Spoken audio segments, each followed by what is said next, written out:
ESPN 94.1 FM and AM 930 present The Drive. Welcome into the Tuesday, July 25th edition. The Drive begins now on ESPN 94.1 and AM 930. I'm your host, Paul Swann. I've got a fun show today. I really believe so. First up, we're going to hear from Steele. Now, Phil has been around for a long time, and he produces one of the best college football magazines in the country. And the newest edition is out now. I'm going to talk to Phil here in the next few minutes.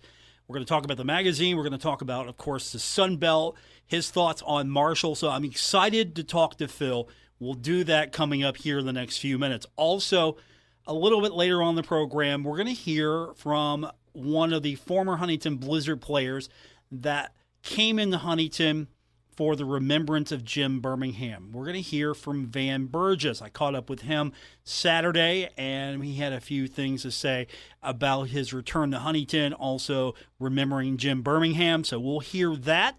And, of course, we will make time for your text. You can do that at 304-396-TALK, 304-396-8255. So that's the text line to be a part of today's edition of The Drive right here at ESPN 94.1 and AM 930. We've got basketball action for you coming up tonight. We're going to hear Best Virginia in action tonight, 7 o'clock. And then right after that game, we're going to hear Heard That. That game will follow a little bit after 9 o'clock. It's going to be at West Banco Arena in Wheeling. Heard That, the 4 seed, taking on the Zoo Crew, the alumni team from Pitt. They're the 5 seed. The winner potentially could play Best Virginia. So I'm excited for that second-round matchup, but Heard That's got to get past Zoo Crew first. You can hear those games right here on ESPN 94.1 and AM 930. There's no real television option for you other than ESPN Plus. If you don't have Plus, don't worry. Internet connection, kind of crappy. Don't worry. We've got you covered. And, of course, we are streaming it on our app as well. So if you can't listen to the radio exactly where you're at, we got you covered. Just go to our website to get the link to the app. It's WRVC.com, and you can connect over to your app store, Google Play, or for your iPhone. And we also have an Alexa skill, so you can find out more information about that. Just head on over to WRVC.com so you can figure out which app you need, and then you can stream the show, you can stream the game right here on your radio or on the stream. Today was the start of Sun Belt Conference Football Media Days. It's a 2-day event, today and tomorrow, and the East Division will speak tomorrow. Today it was the West Division, but to open things up, Sunbelt Commissioner Keith Gill took the podium, and he came out the Rapper's delight. That was pretty boss of him. I'll give him credit for that. But he spoke a lot about all the successes of the Sun Belt and the fact that the theme of rising continues, and he thinks that this is going to be the best year yet for the Sun Belt. Pretty high on how the league has grown. Pretty much views the Sun Belt as the, I want to say, the best of the rest. You know, you have the Autonomy 5, and then you have the non-Autonomy 5, and of course some of you like using the term Power 5 and Group of 5. So the goal for Commissioner Gill is to make sure that the Sun Belt is among the very best of the non-Autonomy 5, and television helps. The competitiveness of the divisions helps, and he talked about all the successes and looking forward to where the upcoming season is going. So it was very informative today listening to him, but he did answer some questions from the media early, and he talked a little bit about when he was asked about the expanded college football playoff. And he's really high on this. He likes how this is going to benefit the Sun Belt. And it's a goal of Commissioner Gill to make sure that doesn't matter which team, but a Sun Belt team is among the teams that are competing for an access bid, you know, the playoff. Want to make sure that the Sun Belt's the conference that's getting all the attention. So he talked about the playoff and how it's going to benefit the Sun Belt overall. that is tremendous for our conference. You know, at the end of the day, you know, everyone wants an opportunity to compete for a national championship. That's why we suit up. I think if you look last year at what we did against A5 competition with wins over Notre Dame and Texas A&M and Nebraska and also Virginia Tech, we proved we can play with anyone. And so we think that the college football playoff is going to be outstanding for us and create some opportunities for us to get a berth in there and actually do some damage and win some games once we get there. So we can't be excited enough for that opportunity for our programs, particularly our coaches and our student athletes, to compete for a national championship. So very excited when that expansion comes in 2024. 2024, that's the expansion date. Now, he also shed a little bit of light. He was asked about future expansion, and 14 seems to be the good number for him right now. He does see the future as being fluid, so he understands that you can never say never, but he did expand a little bit on the position of the league as far as future expansion is concerned. I think he's good right now with what he's got. With regards to the Sun Belt, you know, we are really happy with our membership. You know, 14 teams is perfect for us. Really like the commitment to success that our teams bring. Obviously, this regional footprint has been really important, establishing some great rivalries across all our sports. So we are really content and feel good about where we are, and we don't have any plans to expand. You know, that being said, you know, college athletics moves fast, you know, and so a lot of external factors can impact your decisions. So I think we're always kind of, you know, evaluating opportunities, and certainly if we find an opportunity that we think makes some sense, we're certainly open to having those conversations. But we're not searching for a certain number of teams, but we feel really good about 14. We feel really good about the 14 we have, and certainly don't anticipate any changes in the near future. That's Commissioner Keith Gill on potential expansion. Right now, the league is pretty set at 14. Now, another question that Commissioner Gill talked about, he revealed why the league isn't currently considering the elimination of East and West divisions. He likes the geography, he likes the rivalries, and he expands on that after he got that question. You know, I do not, you know, and so I would never say never. I like to consider myself someone who is open to suggestions and consideration and change, so I would never say never. But, you know, the conference, the foundation of the conference is really on regional rivalries. And so everything that we can do to promote playing those regional rivalries, playing those historic rivalries are really important. And divisions do that. And divisions really accentuate that and make sure that you're playing teams that are closer to you, that you have some traditional kind of history with. So I would anticipate that I don't anticipate any changes to that, and think it's a really foundational core of who we are. But I will say that, you know, we're obviously open-minded, and if we see some data or some information that makes us think we should change, whether it's for access to CFP or something like that, we would certainly be open to that. But we feel really good about the divisions. We feel really good about what that's meant for our conference, and we certainly look forward to kind of continuing that in the future. East and West divisions continue in the Sun Belt. That's Sun Belt Commissioner Keith Gill addressing the media and the national audience earlier this morning during the opening of Sun Belt Media Days. When we continue, we're going to hear from Phil Steele, one of the best-known names in college football. He's not a coach. He's not a player. He's not a broadcaster. He just publishes an annual college football magazine, which happens to be one of the very best that you can buy. We'll talk to Phil when we continue on this edition of The Drive, ESPN 94.1 and AM 930. Do you want to make a podcast? Spotify's got a platform. It lets you make one super easily, then distribute it everywhere and even earn money all in one place for free. It's called Spotify for Podcasters, and here's how it works. Spotify for Podcasters lets you record and edit podcasts right from your phone or computer, so no matter what your setup is like, you can start creating today. Then you can distribute your podcast to Spotify and everywhere else podcasts are heard. And video podcasts are also available on Spotify. So if you do a video podcast, upload it. It'll be an audio podcast just like that. With Spotify for Podcasters, you can earn money in a variety of ways, including ads and podcast subscriptions. And best of all, it's totally free with no catch. I love free with no catch.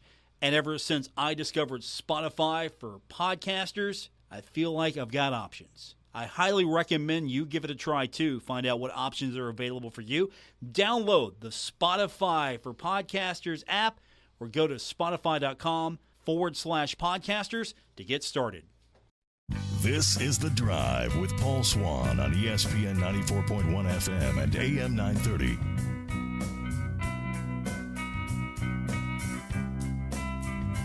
Welcome back to The Drive here on ESPN 94.1 and AM 930. I want to welcome to the program now Paul Steele. He is a well-known sports analyst who publishes an annual college football preview magazine. The 23 edition of Paul Steele College Football Preview magazine is out now for purchase. And this thing's jam-packed. It contains over 350 full-color pages, stats, trends, angles, returning starters. Phil's, of course, he's got his opinion and much more. And it's a really thick magazine.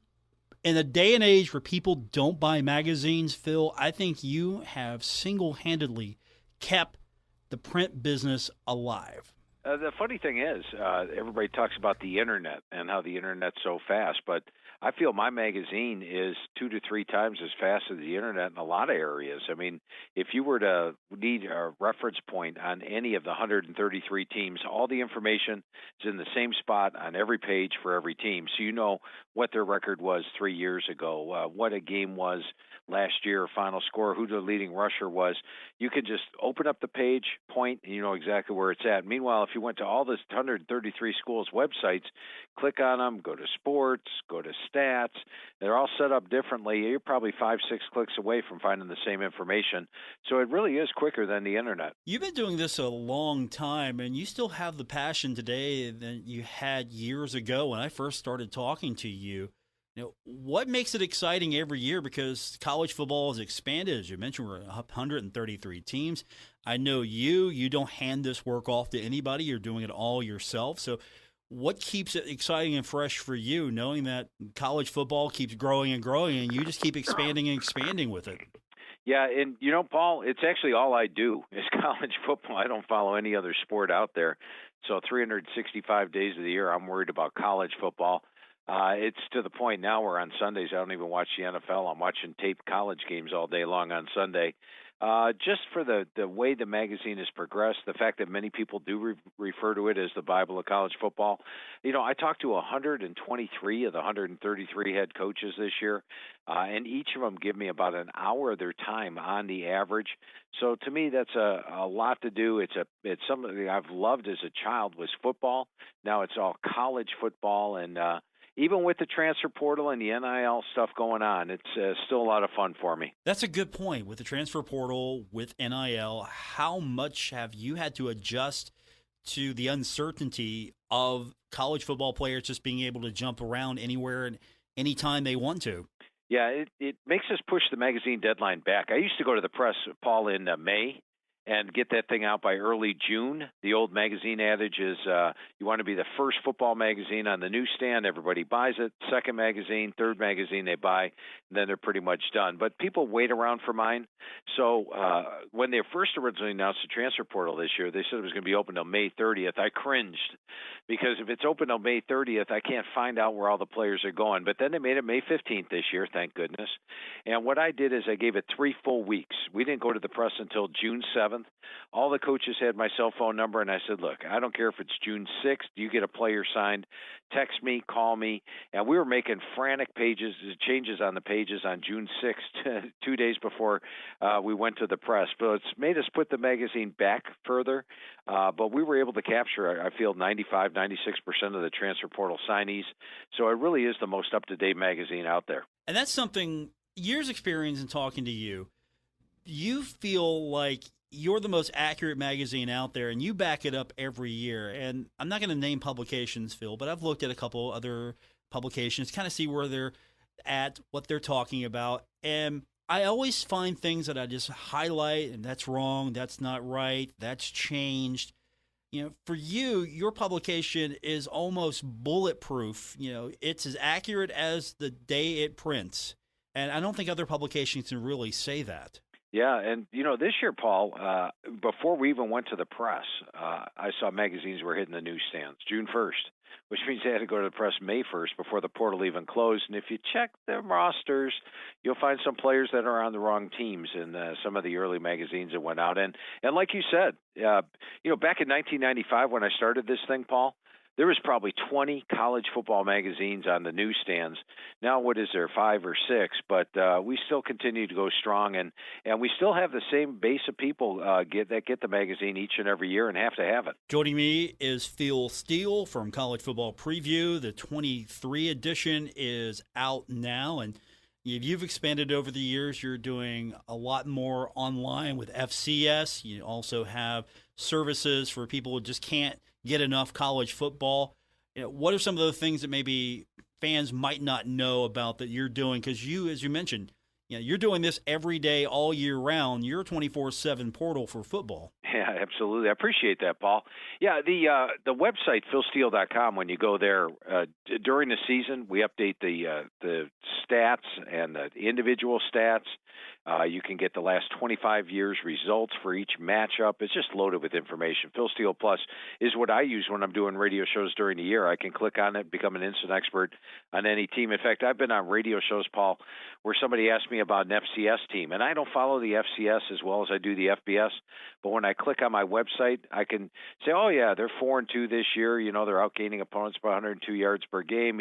2 weeks ago, they had that 21-point win over so-and-so, and you sound like an expert on the radio just using the website, philsteele.com. But we're also this year putting out an FCS magazine. It's actually up and available right now. And we give 2 full pages on every FCS team. And that's important because, first of all, they're starting to allow wagering, in almost every state now, and you can wager on FCS games, and I think there's a lot of value there. Your value's not when Alabama's playing Georgia in the big game of the week. Your value's on games that people don't know a lot about, and we give you all the information on the FCS. So the FCS magazine's available right now, but also Phil Steele Plus is a great source. And then I put out a weekly newsletter called Inside the Press Box where you get my selections on every game and my computer selections on every game. Sometimes we argue, we disagree, me and the computer, and you get to see all those write-ups during the course of the year. How accurate is the computer? And I know you track all of this, so you pretty much have a really good record when it comes to accuracy, where you stand year to year. Are you competing with the computer now? Does it get to the point now where the computer's learning from you, right? Who's programming this thing? We agree on most of the games. There'll be games where we disagree on sometimes. And, the funny thing, Paul, if you read my in the Phil's forecast, the offense and defense, when I do those write-ups every year, I always flip to the one page in my magazine where it predicts the yards for each team, yards offense, yards defense, yards rushing and passing, points. And I flip to it, and then I compare it to what their stats were, and I'm just amazed how many, my computer predicted they have 24.5 points per game, and they had 24.9. And it does take into account the strength of every opponent, matches up every game, predicts every stat of every game throughout the year, and you'd be amazed at the accuracy on that each season. With me is Phil Steele. College Football Preview 23 is out, and as we've said, it is the Bible of college football. And, of course, what makes it really special is when you go through your magazine, when you talk to you give as much attention to, say, Alabama or Georgia as you would to Marshall or the Sun Belt. There's no, I got to do more here on Alabama because they're Alabama, and I'll just cut back a little bit on some of these smaller schools. That's not the case with you. You, top to bottom, everybody gets the same level of detail. Yeah, 2 full pages, and it's all set up the same way, so quick, easy access. And, the thing is, this year, Paul, I said I talked to 123 of the 133 head coaches. I talked to every single group of 5 head coach, every single one of them. Talked to every ACC head coach. Pac-12, I missed one, which was Dion, and they really helped get my rosters in shape. And what I do for the calls, it's not your standard meet and greet. I send them over my team pages, which has every player on them, all their stats, all my notes, and I say, okay, put me in the right order, tell me a little something about the players, and then how do you feel about the position? And it's really helped us in the accuracy department. So here we go, Marshall, Sun Belt. You had a lot of nice things to say about the Sun Belt this year. The media polls out, the coaches polls out. You compare it to what you're thinking, what the coaches are thinking. What are some interesting things that maybe stand out? Compare and contrast, if you could. Where maybe everyone else is thinking these standings are, and where you've got everybody. Yeah, and as far as Marshall goes, I have Marshall higher than what the coaches poll has. The coaches poll has them fourth. I have them tied for second in the Sun Belt East.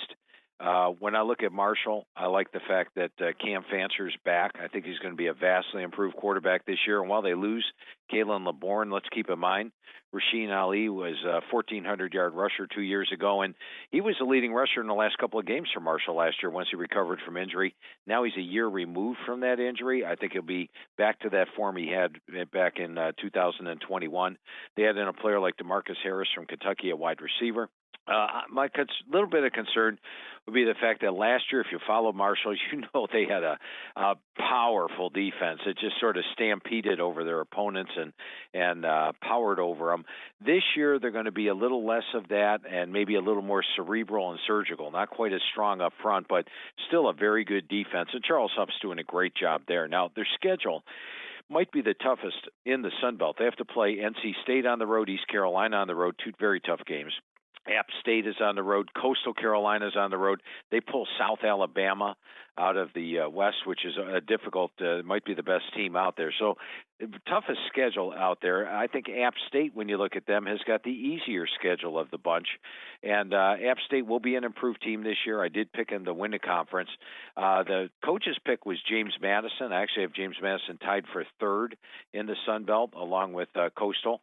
So where there is a difference between the coaches and my rankings when it comes to the East. As far as the West, maybe the key matchup is South Alabama at Troy. My computer ratings were just still calling for South Alabama, even though they have to play at Troy, as winning that game, and that's why I went with South Alabama number one and Troy number two. But it should be a heck of a game and a heck of a battle for there. And then the rest of the division, they pretty much laid it out the same way I did with Louisiana, Southern Miss. They've got Texas State a little bit higher, and me picking Texas State towards the bottom is scary because going over the team with G.J. Kinney, I thought he did a great job at Incarnate Word last year, and if he could do the same thing here at Texas State, they could be dangerous. So, but overall, the Sun Belt, I love the way that they added the teams last year, and this is a powerful Group of Five league. I was listening to Keith Gill earlier as the Sun Belt Media Days have begun, and he thinks both divisions are strong, and of course he echoes the sentiment that a lot of people independent think that the East Division is the best Group of Five division in college football. Where do you fall on that?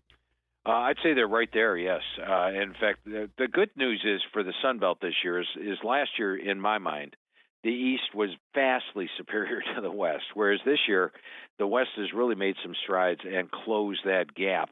But I would have to say that the East, when you look at them top to bottom, probably is the best division of the Group of Five. Is it surprising to you? You see the trends on a yearly basis, how well and how fast that the Sun Belt has really become a major player in college football.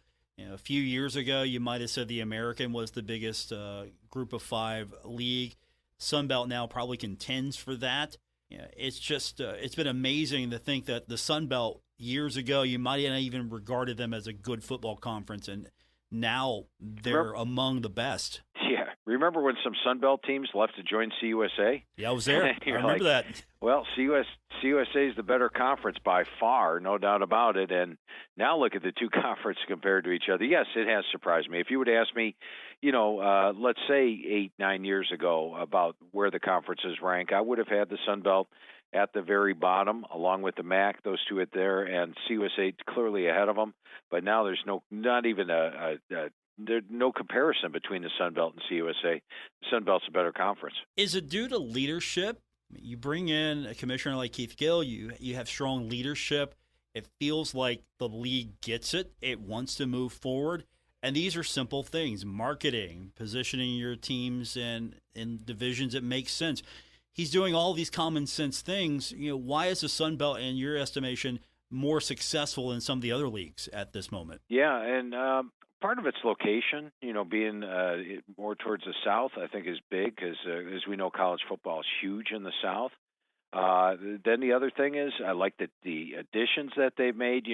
When you bring in an FCS team like a James Madison, you wonder a little bit, what you're getting. But James Madison was such a proven product in the FCS, such a legitimate contender for the playoff and national title on a yearly basis. That was a great pickup. Those fans are passionate about football. They have great attendance. That's not your typical FCS team that's been added to it. So I like bringing in Southern Miss coming over from CUSA. I think Southern Miss, once again, a passionate fan base. They play at the Rock, Marshall, a huge pickup in my mind. And what we've seen is the teams that maybe were struggling a little, like a South Alabama, and Georgia Southern that went through a little spurt there. They are getting better on a yearly basis, and never discount ULM even with Bowden there. I think Bowden's doing a great job. They pull their upsets. They haven't won a lot of games, but they pull a lot of upsets. So I just like the coaches overall, and I do like the talent level. I think the talent level is increasing yearly. Speaking of the talent level, and we're joined by College Football Preview's Phil Steele. The magazine is out now. Who do you like when you look at Marshall's roster top to bottom? Who do you like as far as some of the standouts? I know you have your all Phil Steele team, but when you go across the roster, how difficult was it to maybe find a few players to put on that top list, because the talent seems to have gotten better and better in the Sun Belt? Yes, definitely. And as mentioned, Marshall lost 7 starters off the defense. So I mean, generally when you're putting players in a preseason magazine, it's going to be your veteran players and returning starters. I'm going to start with Cam Fancher. Fancher was not a guy that was a starter at the beginning of last year. He had his ups and downs last year, but I like the way he can run. I like the way he throws.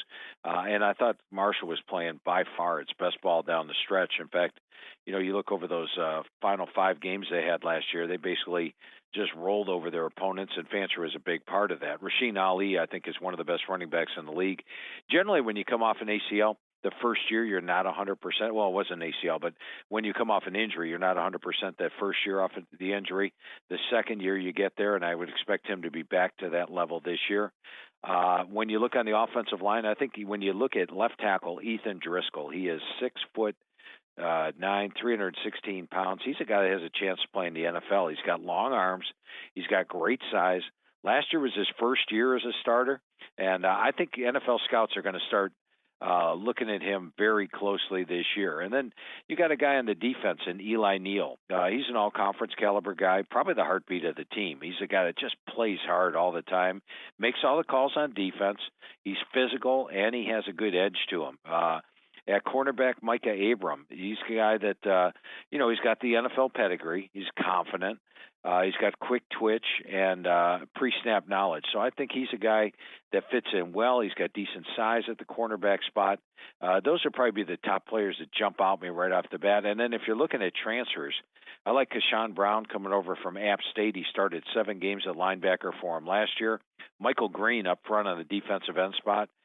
Didn't get a lot of playing time at Virginia, but he's a guy that I think is going to make an impact. Virginia's had a pretty good, very underrated defense. He's going to get more playing time, see the field more, and I think he could be a major weapon. At the quarterback spot, Ibrahim, the transfer from Texas, he's a guy that probably just needed a change of scenery. He's got the 6'1" you like to have a cornerback, and he is a guy that really stood out in the spring, and I think he's going to be team with Abraham as an outstanding cornerback combination. My guest is Phil Steele. College Football Preview 23 is out now. You can find more about that at philsteele.com. And the best place to order it, online, the newsstand still an option. I know you have the deal with Barnes & Nobles, right? Yeah, you used to be able to go out and get it anywhere. Now it has to be strictly Barnes & Noble or Books A Million are the only 2 brick-and-mortar stores that will carry it this year. That's Barnes & Noble and Books A Million.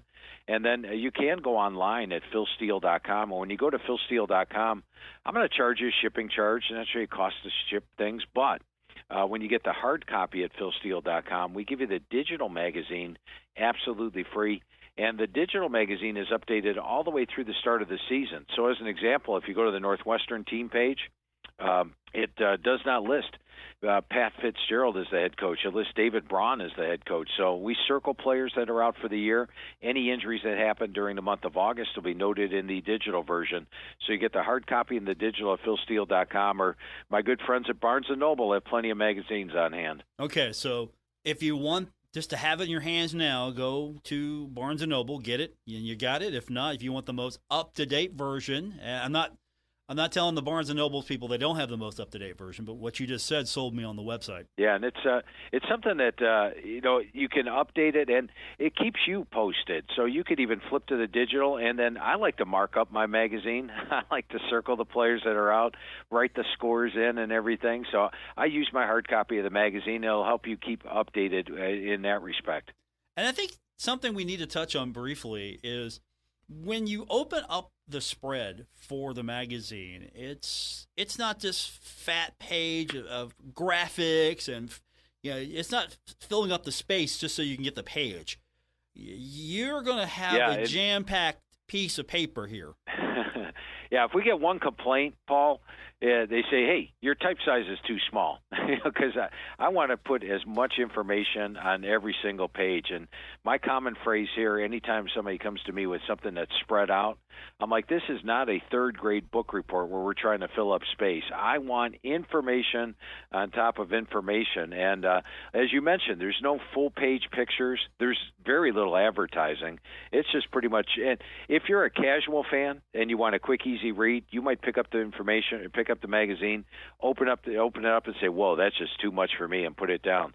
But if you're a college football fan, you're going to use this thing in July. You're going to use it in August. You're going to use it in September, November, October, December. You're going to use it all the way through the bowl season, and you're going to refer to it. It's going to be dog-eared at the end of the year, and all marked up as well. Phil Steele, my guest. College Football Preview 23 is out now, and I encourage everyone, if you love college football, pick this magazine up. And again, Phil, I picked up a couple others just for comparison this season, and I feel like I want a refund. And that was honestly, I always try to grab just a couple others, see what others are saying, just to flesh it out. And every year I tell myself, I'm not going to do this. And I grab one, and then I regret it afterwards. I've never done that with your magazine. I appreciate that, yeah.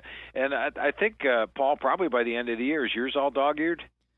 Let's put it to you this way. A lot of people want to grab it, so I have to defend it sometimes and tell them to get their own. But, yeah, it's always kind of – it looks like it's been used. I'll say that. It looks like it's been used. Nice. And it's it's a labor of love, though, Paul. It's something I work on.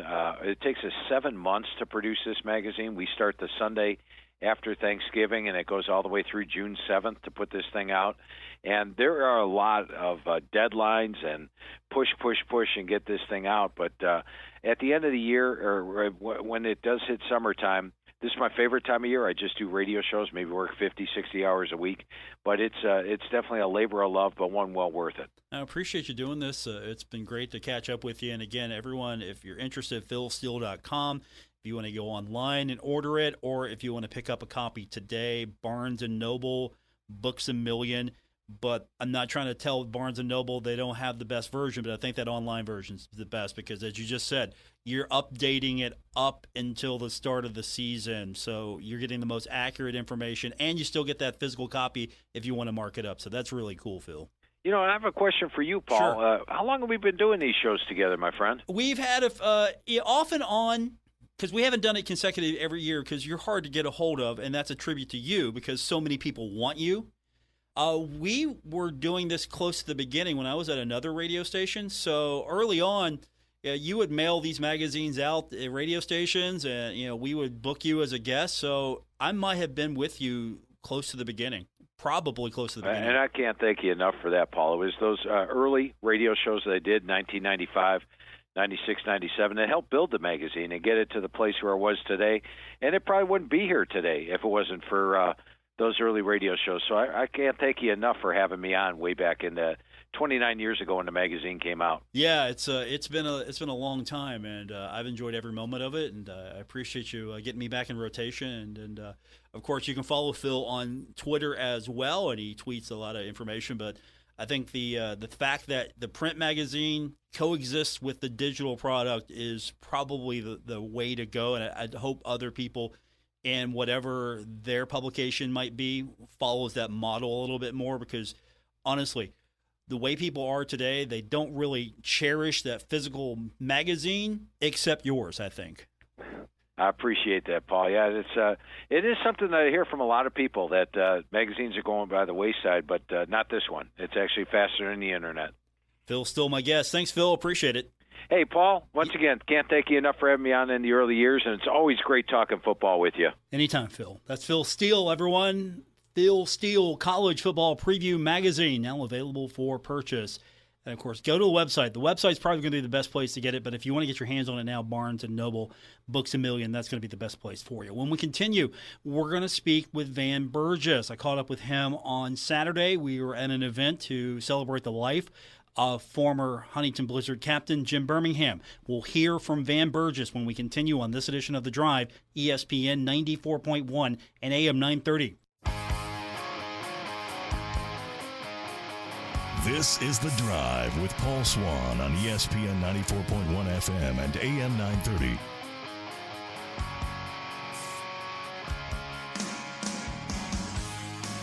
We continue on with today's edition of The Drive on ESPN 94.1 and AM 930. I'm your host, Paul Swann. A few days ago, I had a chance to catch up with Van Burgess. He's a former player for the Huntington Blizzard. He played for the team from 1995 to 1997. He scored 55 points in the 95-96 season, had an impressive 94 points in the following year. He was one of the top scorers for the team during his time with the Blizzard, and after his tenure with the Huntington Blizzard, he continued to play professional hockey for several more years before retiring. Now, recently, Burgess was at an event to remember his former teammate Jim Bermingham, who passed away at the age of 51. So this gathering brought together a lot of former Huntington Blizzard players and their families. A lot of fans showed up as well to remember Jim Bermingham, because Jimmy loved Huntington, and he was the captain for a lot of these guys. So I spoke with Van to get a few thoughts on why he was back in Huntington, what it was like to be back, also his memories of Jim Bermingham. And when I was talking to these guys, I didn't want to just start out with a question. And also I was trying to just make sure I kept track of everything. I would have them, give me their name, give me their position, and when they played, if they remembered that. And it started to bring back a lot of memories. So here's my conversation with Van Burgess. Van Burgess, forward. Why is an event like this in Huntington so important? Because it's for our guy, right? I don't know if we're going to be able to do this, Paul. Obviously, we wish we were here for a different reason, but we're here to celebrate Jimmy, and it's great to see some guys that we all haven't been together, some of these guys, for 27 years. So it's important for us. When you got to Huntington, what were some of the first things that came to mind when you actually got here finally? Originally, back the very first time I came here in 95 or 96, it was good weather. It was better than where I came from, so I was just excited. It was my first year pro, and I was just excited to be playing hockey and getting paid for it. So now you come back now for this event. What maybe went through your mind as you came back to Huntington? Well, my wife is from here, so we've still come around every once in a while. It's been a few years because her family's not here anymore, but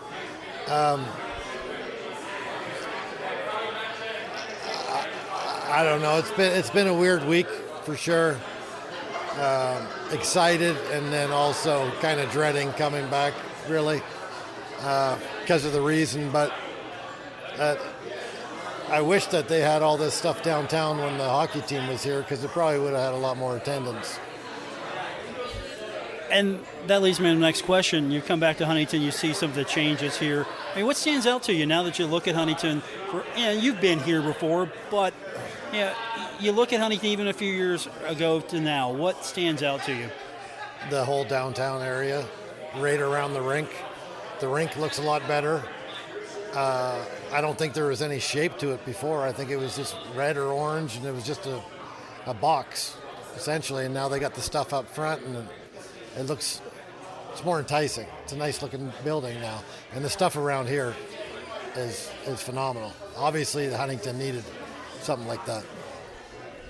When you think about Jim Bermingham in this moment that we're all gathered at, what are some of the things maybe that you know about Jim Bermingham that maybe other people didn't get a chance to know about him when he was a player or after he moved on? That I would not. I don't know. I mean, everybody knows that he was a great guy, right? Like, super friendly, always nice, always in a good mood. Probably one of the best passers I've ever played with. Just a good guy, right? Just a good dude. Favorite story? Do you have a Jim Bermingham story that you like to share? Yeah, and a lot of people forget it. When I left here, I went to Germany for a year, and then the second year I enticed him to come to Germany with me, and he was there for a month, and he's like, nope, I'm going back to Huntington. And that was it. He was there a month in Germany and gone. What was it about Germany that maybe just made him decide, no, this isn't where I need to be? I don't even know if it was just Germany, but I think it was just not Huntington. I think it would have been anywhere. He just wanted to be here. He loved Huntington for whatever reason, the people, the city, the town, I don't know, but he loved it here, and he only lasted a month in Germany, but like I said, I don't think it mattered where it was. He was coming back here. Is that surprising? Yeah, knowing that there's a place in your career. I mean, you're going from place to place in hockey, trying to get to where you ultimately want to be. Jim, I think if he could play another 20, 30 years, he'd still be here in Huntington playing if there was an opportunity for him to put skates on, lace them up, and let's go. I think he would have played till he couldn't play anymore, and then he would have tried to coach here forever too. Yeah, this is his home. Didn't matter what he was doing. If he was playing or coaching, he wanted to be in Huntington. And that's an interesting point. After his playing days, he actually won a championship coaching in minor league hockey. I mean, it feels like Huntington Blizzard hockey really has sort of this pedigree of players that have gone on to do successful things, be it behind the scenes in management, coaching. Yeah, there's 3 guys here tonight that are still in hockey, and have all been very successful in doing it. One scout, Eigs won a state championship in Minnesota. They went 36-0 or something. I don't think it's ever been done before at the highest level in Minnesota. Schooley's back. He coaches Robert Morris. Of course, everybody knows Bedsy. You still got Ray. There's quite a few guys that are still involved. But it's probably just a testament to the character guys that were brought in to play in Huntington, too, back in the day. Good character guys usually make good coaches and or scouts or whatever. Good quality people tend to get good jobs. Have you ever been involved in a situation with another collection of guys that became such a close-knit unit and the community just embraced and still embraces? No. Short answer, no. Van Burgess, great to talk to him. Very emotional event. A lot of people there to celebrate and remember Jim Bermingham, who passed away a few months ago at age 51. We will wrap up this edition of The Drive when we continue on ESPN 94.1 and AM 930. This is The Drive with Paul Swann on ESPN 94.1 FM and AM 930. Welcome back to our final segment of today's edition of The Drive on ESPN 94.1 and AM 930. Program note, we got Pirates baseball tomorrow. No show. I'm disappointed as well. No show tomorrow. Due to Pirates baseball, we'll be back on the air on Thursday, so no Wednesday edition. We'll have a lot to talk about on Thursday. When we get back together on Thursday, we'll, of course, have had Sunbelt Media Days. We'll know a little bit more what happened at that event, anything that maybe exciting came out. You know, the usual things that happen during a media day. We'll talk about how well everyone was dressed, how everyone's going undefeated, all of that. Thundering Herd, according to the coaches and the coaches poll, picked to finish fourth in the East Division, 4 out of 7. Now, to be fair, it was pretty close. James Madison picked to win the East Division, receiving 4 first-place votes. App State came in second, also with 4 first-place votes. And it was like a 3-point difference there between James Madison and App State. App State had 75 points, and Coastal Carolina had 3 first-place votes and 71 total points.